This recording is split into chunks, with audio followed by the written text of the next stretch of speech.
Please give a warm welcome to Dr. Mark Benigni.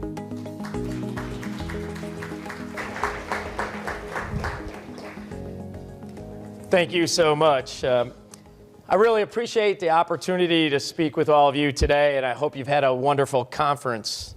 I'm going to stay at this podium for two reasons. I like that it blocks my knees if there's any nerves, but more than that, my ADHD may kick in and that could create a problem. I'm working on it, so I haven't mastered that standard yet, but I think I'm progressing with that. I'm honored to be with so many educational leaders and educational partners today. I'm Mark Benigni, Superintendent of the Meriden Public Schools.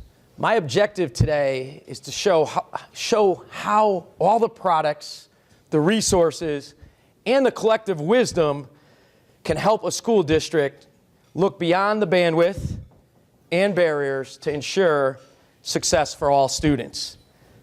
As you heard, this is my 9th year in a row, so as superintendent, so I guess I've overcome one barrier, and that's superintendent longevity, but I've been fortunate because I've had a great team to work with me, so the players haven't changed. Our retention rates of teachers is very low, and my board has stayed consistent, and I think that's the key. I'm sure all of you have visited Meriden, Connecticut, and probably you don't need this slide, but just to give you some understanding of where we are. We're 2 hours from New York City, 2 hours from Boston in central Connecticut. So I was thrilled to leave the cold New England weather behind. I'm glad it's a little warmer down here. Wish we could do away with the rain in Houston today. I want to share a little bit with you about our district so you get a sense of the Meriden Public Schools. We have 12 schools, 8 elementary schools, 2 middle schools, and 2 high schools.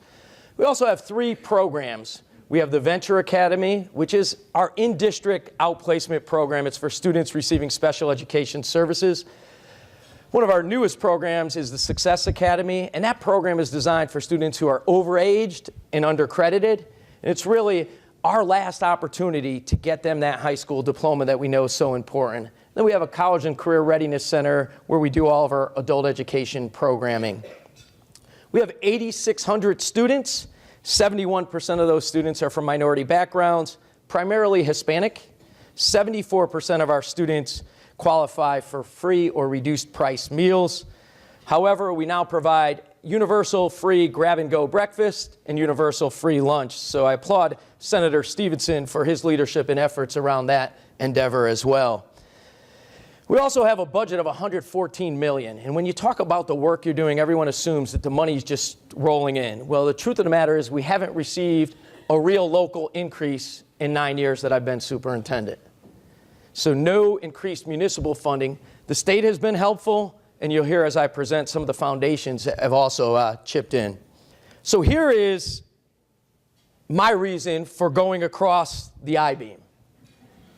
My own children, Bria, grade 7, and Blake, grade 6, are students in the Meriden Public Schools.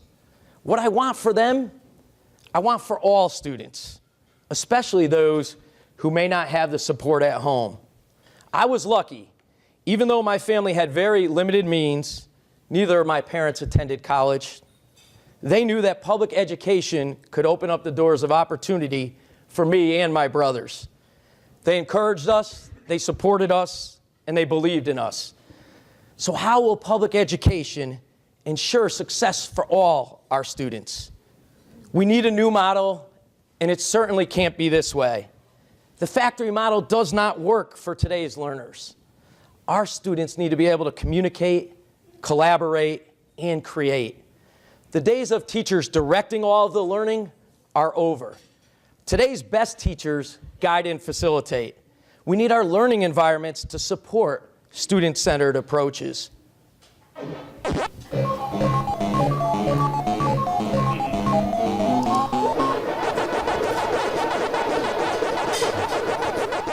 We all recognize that sound, but learning cannot be all gaming-based. I never was very good at Pac-Man, so I won't challenge anyone in the audience to a game, but I still play a pretty mean game of Galaga. Gaming certainly has a role in learning, but to truly leverage technology in our classrooms, gaming must be purposeful. Game-based learning has moved well beyond the Oregon Trail. But you all remember the Oregon Trail. But the concept of engagement, personalization, individualized goals, and immediate feedback are why these products still play a key role in student learning today. As much as I enjoyed the Oregon Trail, Bria and Blake and all of our students are not going to be engaged the same way. And it is this engagement that will spur the highest levels of learning. And if you really want to go back to your childhood, if you didn't get it on Black Friday or Cyber Monday, the Oregon Trail is still available at Target for $14.99 as a board game. However, this is how our students learn today.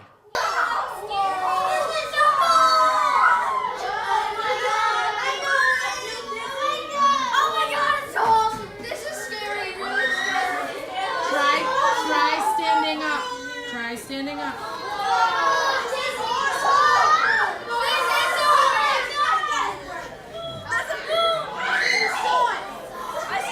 This is so weird to watch. I see the sign. I see a shore. Our students are excited to visit and explore places they have never been before. Technology has brought the world into the hands of our students without leaving Meriden, and for some of our students, they never get the opportunity to leave. Students can choose to hike Mount Everest, explore the solar system, ride with Paul Revere, or even dive in the Great Barrier Reef. Today, students back in Meriden are touring the International Space Station, and we are just beginning to realize the benefits of virtual and augmented reality. So our goal as educators is to create schools where students, staff, and families want to be. And we must believe that regardless of socioeconomic status or prior learning experiences, all students must be able to access digital resources to expand their world. I encourage other districts to embrace a digital transformation because it will provide equitable access and positive outcomes for students. We all know that technology has increased over the years, and that will only continue to be the trend. Technology creates new jobs, new opportunities, and new professions, some which we will never be able to foresee. What has stayed constant throughout the technology explosion is that those who are better educated, better prepared, found better opportunities.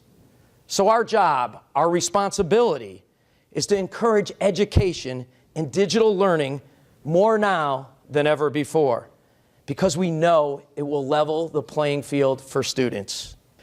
So create your own roadmap to ensure that your students are kept at the center. Meriden's roadmap provided us with clear direction on how best to move forward.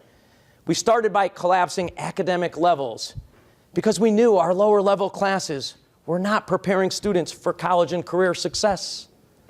By valuing growth and effort, we raised the bar for all students and changed student and teacher mindsets. We insist on work completion. If the work is important enough for us to assign, we must find ways to have students complete it. Growing up, my father would ask me, actually, my dad would tell me, mow the lawn before I get home from work. However, after school, there was always a neighborhood football game, basketball game, or just about anything more fun to do. So when Dad came home after working his second job and saw that that lawn wasn't mowed, he said, actually, I can't share what he said, but I can assure you the next day I mowed our lawn and my grandfather's lawn. My dad would never let us off the hook. He knew that getting the work done was what mattered. If we're going to raise the bar for all students, we must provide opportunities for our most motivated learners to challenge themselves at all times. Our middle school students can take high school credit classes while still in middle school. We know if our middle school students are earning high school credits, then our high school students can earn college credits. We have launched career pathways and dual enrollment high school and college classes. While we recognize there's still much work to do, our focus on eliminating barriers and raising the bar has led to dramatic gains in all students taking higher level classes. The mindset change increased rigor and opened up discussions on how technology could support our district's transformation. We knew we needed to align technology and curriculum. If we were going to move the work and keep pace with our students, technology needed to be infused in all aspects of course content. We combined our curriculum director and technology supervisor positions into one position, Director of Curriculum and Instructional Technology. Now, if there is disagreement as to how technology fits into the curriculum, Barbara is simply arguing with Barbara. We needed to get devices into the hands of our students. And the quickest way to do that was by letting them use the devices they were bringing to school every day already. We worked with the Board of Education to adopt K-12 BYOD guidelines. So rather than spending time taking devices away from students, teachers were encouraged to incorporate those devices into their classroom learning. But we quickly learned that students had limited data plans and storage space, and they certainly did not always see school use as top priority. My own daughter, Bria, would never lose one of her Instagram streaks to do her Moby Max assignment. So the way we had to address this was by making sure that we provided the devices for all students. So over time, we've added thousands of devices, and now we are nearly a one-to-one district K-12. However, it was never about the device. We have been through iPads, Samsung Galaxy Notes, Lenovo Yogas, and now thousands of Chromebooks. But our focus continues to be on high-quality digital content embedded into our core curriculum for both remediation and enrichment. In the classroom, digital content is aligned with the curriculum. Students complete must-do activities and choose can-do options during station rotations. Through the use of digital content, teachers are able to personalize learning for all students. We created a personalized learning experience program, which gives students the opportunity to design credit-earning experiences to explore their interests, research careers, and pursue their passions. We have students learning Russian, exploring medical careers, writing and directing plays, coding and programming, and even working with the local funeral home to learn about mortuary science. Here, students are working with building contractors during our high school renovations. The Board of Education supported our transformation by revising and creating board policies that put students at the center. This sent a clear message to all stakeholders that we were fully committed to overcoming any barriers and achieving greater student success. This was not a fad or a one-year plan. This is our strategic direction. So we're working together to value mastery over seat time and set timelines. Feedback on mastery of content ensures that learning is so much more than just a letter grade. We're looking at ways to extend learning outside of the classroom walls. Today, the challenge is greater. We are preparing our students for those jobs we cannot define, explain, or predict. After major renovations, we now have 2 state-of-the-art high schools, which not only have the bandwidth to support our students, but the learning environment that will help them overcome their individual barriers. Our high schools partner with numerous colleges to provide our students with opportunities to earn college credit. Middlesex Community College has a campus at one of our high schools. In lieu of paying rent, they provide 5 free seats in any class offered on site for our students or our staff. Ultimately, our roadmap forced us to have consensus around 4 core concepts. 1, we all learn differently. 2, voice and choice matter. 3, learning spaces need to be flexible. And 4, embrace anytime, anywhere learning.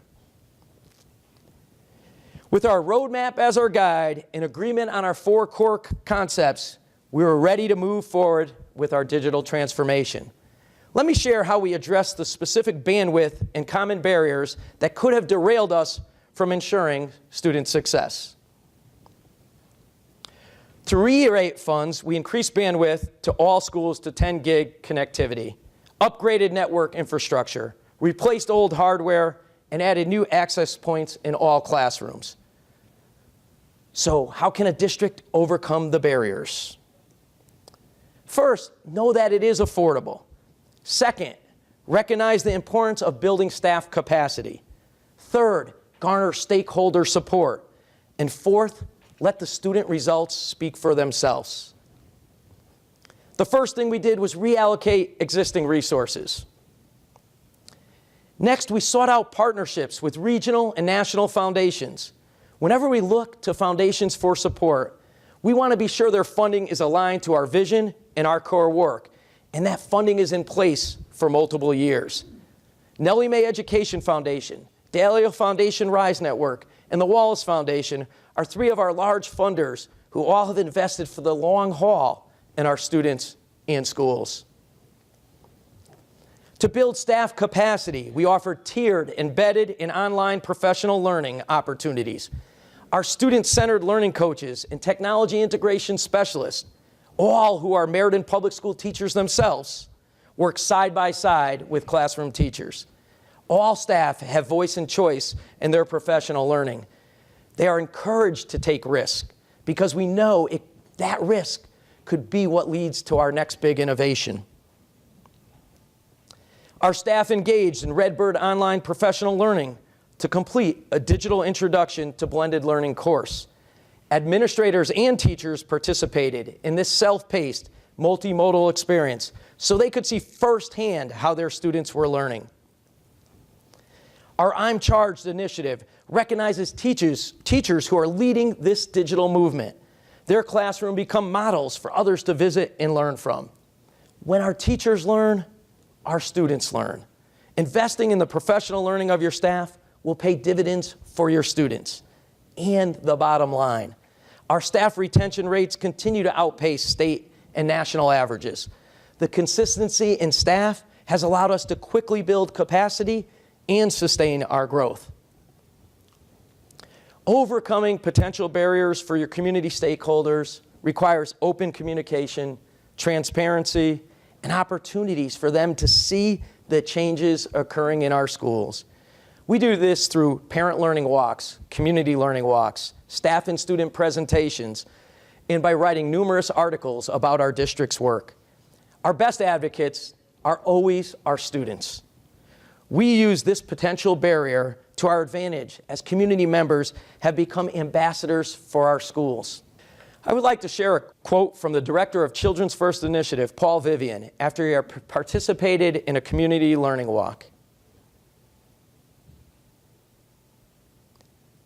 I saw the teacher as more of a coach, someone facilitating learning and meeting students where they were. And Paul wasn't alone in his feedback. Our community partners have been overwhelmingly positive. We continue community outreach by presenting to the City Council, to civic organizations, the Rotary Club, the YMCA, Kiwanis Club, and just about anyone who gives me the time and a microphone. Through a partnership with the Meriden Senior Center, senior citizens visit our high schools once a month to learn technology skills from students. The program has the dual benefit of promoting technology while strengthening relationships between the schools and the community. But more importantly, between our students and our seniors. Many seniors who have no children or grandchildren in our schools have become great supporters of our public education system. By working together, being transparent with the data, and ensuring consistent, viable curriculum for all, we have created an environment that celebrates achievement and growth. As a result, we have increased grade 3 reader proficiency by 20%. We know that reading on grade level by 3rd grade is critically important to a student's long-term success. 10% more students scored level 3 or 4 on the ELA Smarter Balanced Assessment. And 36% more students scored level 3 or 4 on the Math Smarter Balanced Assessment. We also saw a 72% increase in the number of students scoring at the highest level, level 4.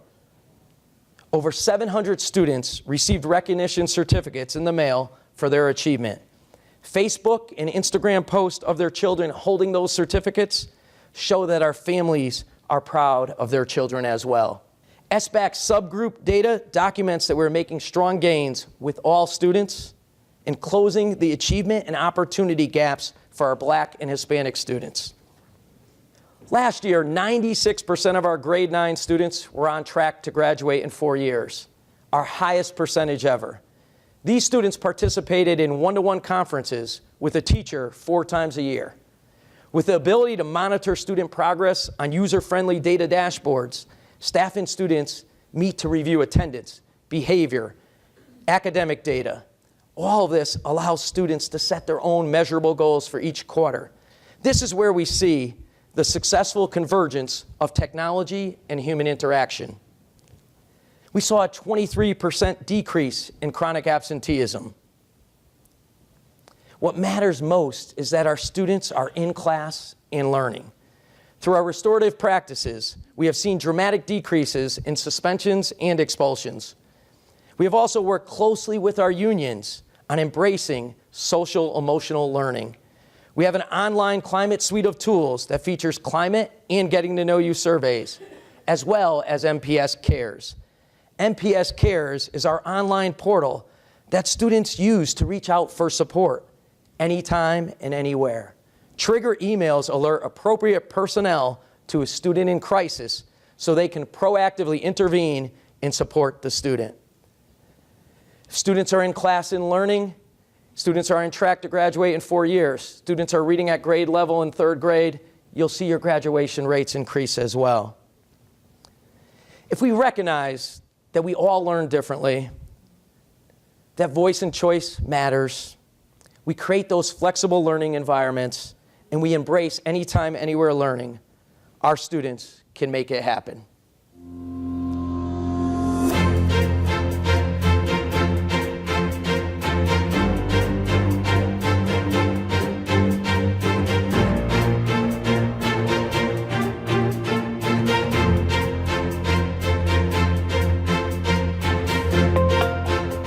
My name is Dimitri Karnat, and I'm a senior at Francis T. Maloney High School. My name is Shahadat Khan Babayeva. If that's hard for you to pronounce, you can just call me Shay. I plan to attend law school and eventually become a business lawyer. If somebody needs to go into medical field, then it should be me.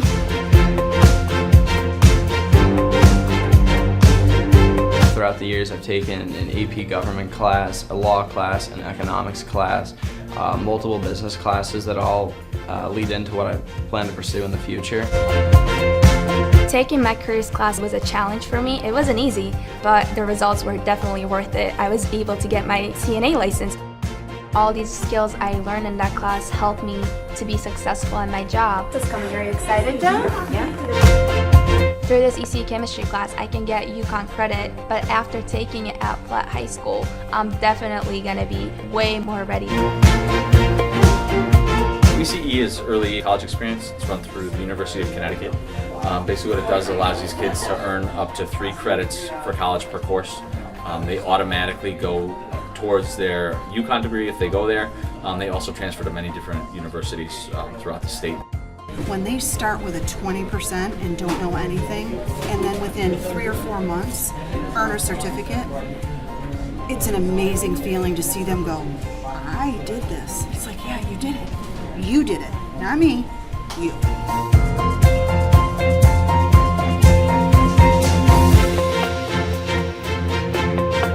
They also started offering PLE, which stands for Personalized Learning Experience. That can be anything. Whatever your interest is, whatever you like doing outside of school, you can just bring up the idea, tell it to the advisor, and if they approve it, you can go ahead and get school credit for that.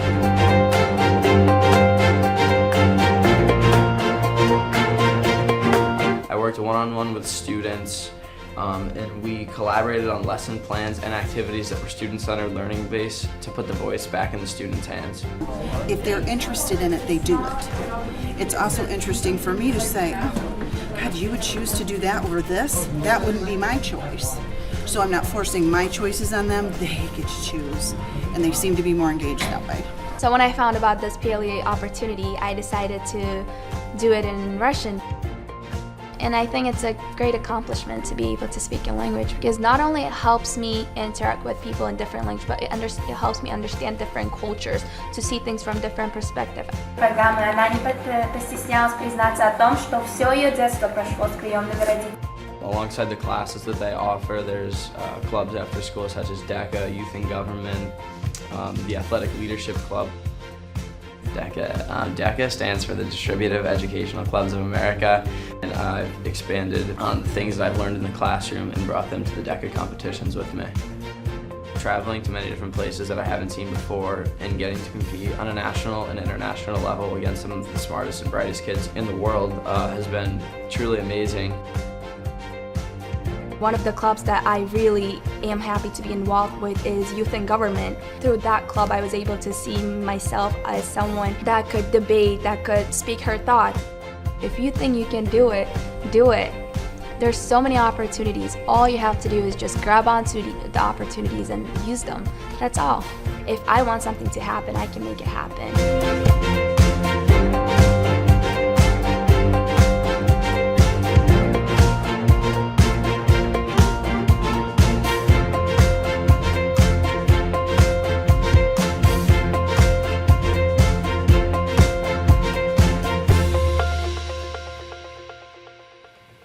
I know how lucky I am. I get to wake up every day and go to a job that I love and feel challenged, rewarded, and like I'm making a difference. I thank the Learning Council. I thank all of you for the opportunity an honor to speak with you today. I am confident that together we can leverage technology and overcome our barriers. I'm proud to share Meriden's story, and I wish all of you the best and much success in making it happen for your students. Have a great rest of the conference. Thank you.